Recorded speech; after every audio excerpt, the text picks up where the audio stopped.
What is up, buddies? I got a great one planned for you today. You're going to love it. I promise you're going to love it. And welcome. I'm Brock Moser, co-founder of Frost Buddy, also the host of the Frost Buddy podcast. So here we talk about all things entrepreneurship, motivation, fitness, whatever the heck I can think of, answer questions from customers, all things that I can do to give you entertainment and give you something to listen to. So, I think it might just be family and friends that listen to it right now, but we're going to get there because I'm going to ask you right now to just share the show if you find some value. So all I can do is help 1-2 people at a time. If I can do that, then by God, it's absolutely worth it. So today, I'm actually going off of a LinkedIn post that I made, and it got a lot of love. And, it was just talking about our story for the last 2 years and growing this multi-million-dollar business for, 2 years now. We're finally, I think, past the 2-year mark, which is crazy to think because it's just flying by. And I think it's just because there's so much learning. There's so much when you start a business like this that just goes into it, right? And there's so many experiences, highs, lows, all of that. So I'm just going to dive into it a little bit of just what the last 2 years, if I could look back, when we were starting 2 years ago, what would I tell Brock, right? What would I tell him is going to happen and what is the journey going to be like? And just what have I learned, because I think there's a lot in that you look back and you're like, whoa, I can't believe we've done that. I can't believe we've done all of that. Mom and dad always tell me to write a book because they're like, it's so interesting to see and hear just the story of there's just so many experiences, right? That you can't possibly get through all of them. So I'm going to try my best to just keep it concise and see where it goes, honestly. So, I posted this thing about 2 years ago. It was fulfilling our first ever retail order, and it was 600 units to Liquor Barn in Kentucky's 20 locations. We were fired up. I mean, Mitch and I 600 Slims, and it was such a crappy product, but they took it. Hell, they might still have some, to be honest. So I don't even know, but, we had nothing. We had a slim can cooler in a white box, no barcode, no retail label, no signage. I don't even know if we had, I think we had the logo, but it was not even, we've changed the logo 3 times since then. So, I was just on the phone and thank God she was so nice and she took a flyer on us and, so she ordered 600. Well, we only had 2,000 and we're like, oh crap. We don't even have she's like, do you have UPC codes? And we're like, oh yeah, of course we have UPC codes. We didn't even know what a UPC code was. So, but of course we're not going to turn that down. We're like, this is going to allow us to buy more. And so, we look it up. What the heck's a UPC code? How do you get a UPC code? How do you print off a UPC code? Cause I literally went to Mitch's office one day and we just literally took 600 koozies out of the boxes, put a barcode, that's what it is, a barcode on the bottom of them that we had printed out, put them back in the boxes. It was awful. It took forever. But looking back, great story and just great learning, right? Because now it's when I am ordering product, it's hey, I have the label all prettied up and ready for retail. I have the barcode already on the design, so it just prints with the label. I have the box design ready to go with the barcodes on it and just a full functioning machine at this point, right? Because you just learn. Sorry about that. You just learn, right? And it's just one thing after the next. That was just the first thing in terms of retail that we had to learn. And you don't know what you don't know. And so yeah, looking back, it's just awesome to see how far you've come when you're just oh, a UPC code, are you kidding me? But when you look back, someone starting might not know what that is. And it's that's the beauty of the growth and the learning and starting a business is you don't realize at the time how much you are learning. You don't, someone once told us, you're getting a 6-month MBA. You don't need to go. Someone asked me, they're like, would you go back and get an MBA? I was like, no, I get asked to speak to MBA classes now because that's literally what you're going for is for what I'm doing. If you're starting the business, that's what you're doing and learning. And the entire process is just learning, right? You're learning and growing and it never, ever ends. So I wrote down, it's a lot of things. Entrepreneurship is a lot of things and it's never ending. never ending, right? And as much as you want to tell yourself that it will be, no, it's not. Like, it's just a never ending process, 24/7. It's on my mind all the time. And I'm thinking about it. We made the joke the other day that I work from 10 to 2. And it's like, yep, I do. Absolutely. 10 a.m. to 2 a.m. That is typically, there'll be a workout in there, but then that's typically the work hours. And it's fine because it's just what I love to do and I'm passionate about it and I love the growth. So that's the next point. It's full of growth. Like, if you're not growing, you are literally, the business is dying. If you are not growing, you're dying. And there is nothing more cut and dry than that. And so entrepreneurship and the small business and Frostbuddy, it's all about growth. It's like, where can we grow? How can we grow? What do we need to change or do to grow? And what does that look like? So, whether that's adding Amazon or adding private label, adding engraving, or adding some retailers, like, there's so many different ways to grow a business in whatever industry it is. And you will learn that over time. Like, we started strictly online, Shopify. You had to buy it at frostbuddy.com. Now there's probably like 12 different ways that you can buy a Frostbuddy, probably more than that, honestly. And, if you want to look at the retail stores, there's thousands of ways. But, like, if you count retail as one sector, there's a dozen different ways that you can buy and a dozen different buckets that we can make income from. And that is going to spark growth. So if we can just continue to grow each of those individual buckets year after year, then we grow, right? And expanding products. And there's just so many different things that we look at. Like, I'm looking at it going, okay, we're number one on Amazon and koozies, right? And our bottles are really growing on koozies, or our bottles are really growing on Amazon. And so, we have 24 and 40 ounce bottles. So I'm looking at growth going, what if we add 32 ounce bottles? Will that take away from our 40 ounce, or will that add growth? Will that add another segment to that? And then I'm like, okay, what we don't have that other competitors are killing us on are mugs. Like, we don't have 20 and 30 ounce mugs. So I'm like, okay, what if we add that at the end of the year going into the winter season? Is that something on Amazon that could bring more growth? And it's just thoughts like that just, it never stops, but you're always you have to be thinking about what else could we do to keep this train going, to keep this momentum alive. And so, that's just the growth aspect of it. And then I said, oh, I think I just swallowed a fly. God, that's how this is just a raw podcast right there. And there's no editing here. We're just live. So it is, maybe we'll get there one day. Full of stress, right? And there's, it's on your shoulders at all times, right? Like, if I hire family, now their livelihood's on my shoulders. If something goes wrong, if I'm in Cancun and I get blackmailed, it's on my shoulders, right? It doesn't stop. The stresses don't leave. It's not like some 8 to 5 corporate where when I go home, the business still goes. No, when I go home, if something goes to shit, if something goes wrong, no, it's still on my shoulders. I have to go and fix it. And there's just no negotiating that. Like, you have to.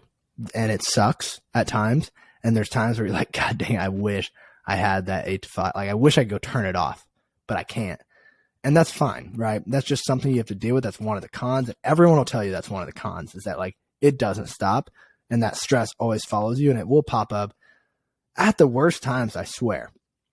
But you learn to deal, you learn how to manage it, you learn how to manage more stress or different stressors. And I think you just get better at dealing with it over time, right? So it's like anything.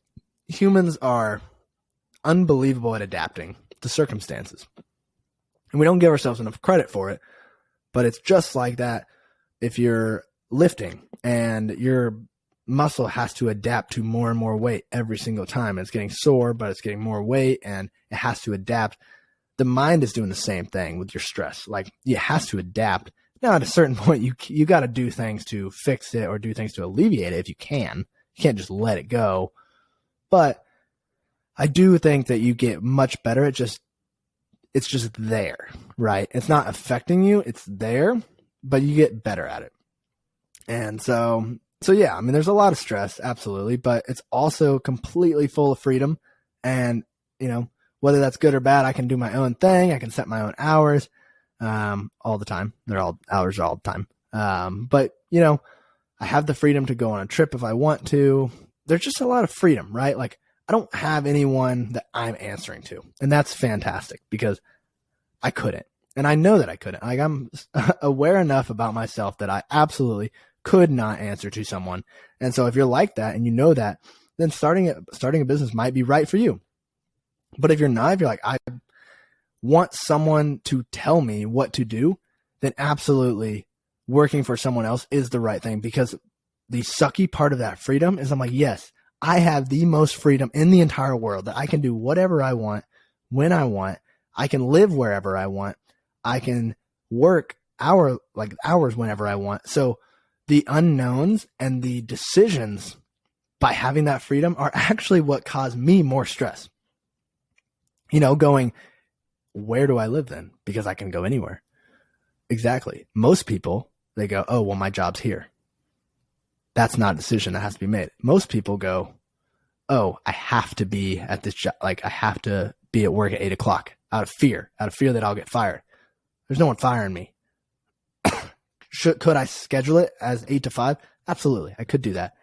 I don't do that right now. Probably will at one point in time, but yeah, so that freedom will definitely, cause different stressors, different consequences that it's just, you can't really think of it. People are like, oh, that's not a problem. I'm like, no, it kind of is. Like, not a problem, but like they don't understand that it actually can be stressful to have that much freedom. Like it really can cause problems. So you just have to be aware of it. And, the other fact that I said was it's a lonely process, right? Like you are on your own. Like, yeah, I have a partner in Mitch, and like I have people that I can talk to, but still like you're in the fire. Like it's your trial and error. It's your journey, and every single business is different. Every person is different. And no, there's not very many people that I can talk to that are going to understand fully, because it's just my own experience. And it's like, I'm driving the ship and I'm pointing the direction to where the ship is going. So that can be lonely at times. And you just have to accept that it's lonely, that you don't have people that are going to relate all the time. You don't have people that are going to understand. People in town are going to ask me, oh, what are you going to do after college? What job are you going to get? Yada, yada, yada. And you're just like, you just don't even want to have to explain to them, because they're not going to get it. Like they're not going to, and that's okay. But you just have to understand that it is lonely. And what comes with that, honestly, what comes with all of that, right, is that you build really, really thick skin, because it's terrifying and it's scary. It's stressful. It can get really, really dark at times, because there's really low lows where you think everything's going to be gone, and you think everything is just going away. All your work for the last 2-3 years is just gone. Like it could be gone. Maybe you go bankrupt, or maybe this happens, or the economy goes to shit. Like there's so many things that could happen that is terrifying, that it could just put you in the lowest of lows. Like, and it's out of your control most of the time. It is out of your control. You got to control what you can control. But what that does, and what that I feel like has done to me, it builds this thick, hard skin that you have to have, because whether it's because of your employees, because of employees you fire, just because of external circumstances, maybe it's social media. Like there's so many things. There's so much hate in the world, so much evil that is going to come at you, because they don't want to see you be successful. They don't want to see you build this massive business because you're getting better than them, because they want you to come down to them, and they don't even realize how much they're doing it and how much hate they're putting out there. And you just got to learn to just let it go. You learn to just be thick-skinned and just be like, yep, whatever is what it is. I'm on my own path. I'm on my own journey. I have people that love me. I have family and friends like that I'm close with, and that's what I need, right? I have a God that's amazing. Like those are the things that you have to stick to, because there's going to be so much hate. There's so much evil. And like at the end of the day, if you have your core values, your core morals in check and aligned, it's like you can deal with all that. You really can. And it's, something I used to let affect me way, way, way more. But it's like over time, the more experiences that happen, the more experience you get in dealing with certain situations, circumstances, whatever that may be, you just get thicker skin and you're just like, you know what? Like, I've dealt with stuff like this before. It might set me back, but I'm not stopping. And as soon as you set that mindset, as soon as you're like, you know what? It might hurt me. It might set me way back. It might do this or that. It might put me way down in a hole, but it doesn't matter because I'm not stopping.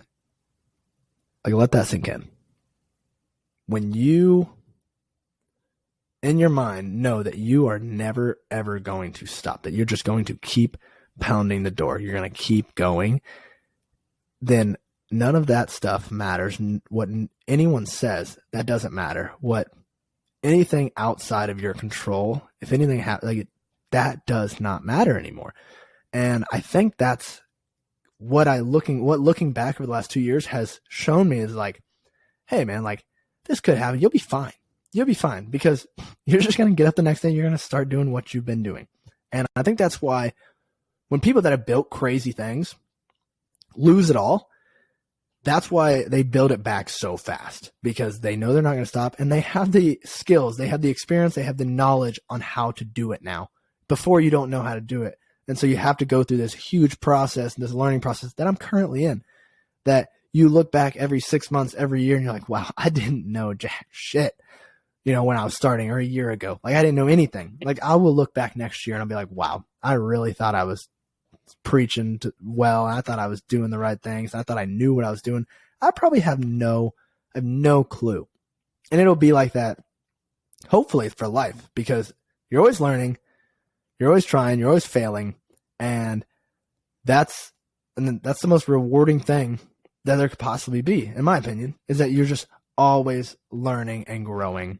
And it's just one huge process. Like, I look back at the 2 years and I'm like, people think that you're going to get this huge dopamine release off of like, oh, we had this huge sales day. Oh, we did $200,000 on Prime Day. Oh, we did, $1 million on Black Friday. But like, that's still, you get used to that still. It sounds crazy. It sounds absolutely crazy, but you get used to it. And it's like, it might be depressing. And if it's depressing for you, then good. Because I'm glad it's the wake-up call that you needed before you get there, that, yeah, it's like what happens when you're an athlete and you're chasing. Honestly, the same thing happened to me when I was pole vaulting for IU. I was like, okay, my goal is to go 1-2 in the Big Ten with my roommate and to go to nationals. And that's like, I set my goal there. And like, that's what I thought. I thought that result was what was the greatest prize. In my junior year, that happened. Well, sophomore year, that happened. We went 1-2, and then 2 weeks later, we go to nationals. And when I was standing on that podium, I'm thinking, man, I still have like 2-3 years left. And I don't know, like, I was like, I'm going to wake up tomorrow and this day is going to be no different. And it hit me where I was like, that was not the prize. The prize was that to get there, I all of a sudden had to change my diet. I started eating very healthy and very well for performance. And I started eating the right way, day in, day out. I started hitting the weight room, doing exactly what I was supposed to do, pushing day in and day out. I started sleeping right. I started drinking enough water. I started doing everything that I had to do to get to the top of that podium. And then, as I was at the top of the podium, looking back, thinking that the podium was the prize, no, the prize was that who I became and how I changed to get to the podium, that was what stuck. And that was what, when you look back, you're like, whoa, I'm completely different than I used to be. And it's the exact same thing in business. I look back 2 years ago and I'm like, oh, to get to this number in sales is the goal. And now I look back because I'm at a higher number than I ever thought we'd even be at. And I'm like, wait, who I've become and what I know and who I've met, that's the real prize. And it's crazy. It's crazy to think, but it's just like, you can't explain that to someone until they go through it. Like if you go through it, if you start this journey in anything like that, and anything that has to do with something along these lines, you really won't know it until you get to look back. And it is just the process, and it's being in it that you're like, wait a second. That's what this means. That's what my journey, that's what the goal was to just grow on this journey, to take this journey, this process, to do as much freaking work as I could do, as much learning as I could do for absolutely no pay, basically, to do all of this, to get sued, to get blackmailed, to go viral, to land major retailers, to learn how to climb Amazon, to, learning how to do digital advertising, to creating more ads than I could ever create, and to just start, to just absolutely start. It's the craziest journey, the craziest experience, the life-changing experience, because you look back and you're like, wow, it's not at all about the business. It's about me, my partner, who we become in life, how we look at life, how we can look at our relationship with God and realize that, oh, wait, the money's not it. Oh, wait, when I'm in the lowest of lows, I still have God. I still have my family. I still have these people, and I'm going to be okay. And it's just, looking back, it's just crazy. It really is just crazy. And I just urge anyone that is thinking about it, that has talked about it, that had some crazy idea or wants to do something, just start. That's what I tell everyone. When people ask all the time, they ask me all the time, hey, where do I start, or what should I do, this and that? I don't care. Literally, I can't tell you, just start. Because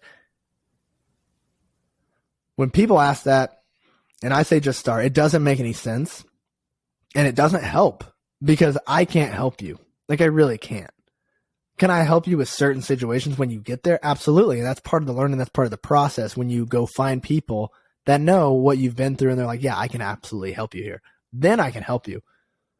And then that's part of the learning, where you look back and you're like, wow, I can't believe we didn't know that. Or I can't believe this happened, that happened. You'll look back at so many different instances and experiences and be like, wow, we were idiots. We did not know what the hell was going on. So, it's a beautiful thing of entrepreneurship, of starting a business. And I just got a chance. It's a picture popped up. That's what it was. It's just a picture that popped up that made me think of all of this. And we're just 2 years in. I don't even know what that will look like 5, 10 years in. I have no idea. But all I can know is that if my goal is to look in 5 and 10 years and be like, here's my goal, I hope we're at this point, I think that's where someone will lose. My goal should be, hey, I'm going to keep working as hard as I can. I'm going to keep learning, growing, and doing what I can do every day, and enjoying every day with the people I love, with God in my life, and enjoy the process of the lows and the highs and everything that comes with starting a business and entrepreneurship. When I look at that and I'm like, I'm going to enjoy that process. Well, now I think that's how in 5 and 10 years I'll look back and be like, wow, look who Brock has become. Look who we've all become. Look what we've built by just not stopping. Look what we've built, because we're gaining more and more employees, and that adds a whole nother element, a whole nother challenge in itself of hiring, firing, just getting the right people, the right fit, the right culture, and setting the tone of going, hey, it's not about that end goal. It's not at all about that end goal. It's about just what we're building and how we're building it and the process of building it. And to get people to understand that, it's a challenge. It's a huge challenge. It really is. But I think if you can find those people, it's totally worth it. It's totally worth it to have them on board and to have them with you if it does end, if there's an exit or whatever that may be, or maybe you just do it for life. But yeah, super, super fulfilling. A ton of work, but if you're thinking about it at all, just go, just jump in, do it. You're not going to be passionate. Let me make that very clear. When people say I want to find my passion, I don't know that it's going to be a passion. Do you think koozies was my passion? Absolutely not. I don't even drink that much. But in my opinion, I think the growth in the process will become your passion, no matter what industry you're in. I know a ton of entrepreneurs that they had this great idea, this crazy idea that maybe it was a great idea. They weren't the most passionate about that idea, but when you get into it, when you see what you're building and growing, you can become super, super passionate. Like now, yeah, I'm passionate about it, of course, but I'm not passionate every day. I'm just driven every day to go do it, because some days I wake up and I'm like, oh my God, I just want to watch Netflix. I don't want to work. I'm so sick of people. I'm so sick of employees. Like sick of just, you're just burnt out a little bit for that day. And you just got to be like, you know what? I'm just going to take one thing. I'm just going to attack one thing today, see what happens. And I'll start. And you get into that groove, you get into that focus, you keep going. So I know a lot of rambling, but I just love looking back. It's super cool. And it feels cringy when I'm talking about it, when I'm talking about my past and my learnings, my experiences, but if it can help someone, I will do it. And it is honest to God uncomfortable for me. It feels very odd, but I do think, and I've been told, that it will help people, that it helps someone, that it motivates people. And so if that's the case, absolutely, I'll continue to do it. So let me know. And of course, if you think someone will like this, absolutely show them, have them take a listen. I try to keep them short so that, you can listen to it on a drive to work or a walk or whatever. So, that's just all I ask. Just please share it, because I think it's just super fulfilling and super cool to just share the stories and talk to people, and let other people listen and just know that, we're bringing people joy on the other end here. So yeah, share the show, ask your questions to me if you want to. Barack Moser on LinkedIn. That's where you can find me there, or Instagram, Twitter, I'm probably not going to respond. So, or even Frost Buddy. Just shoot us a DM or a message. So share the show. I hope that gives a little insight onto, just what this journey is all about and what starting a business is like. Big or small, I don't think it changes. I really don't. So yeah, until next time, that's the Frost Buddy.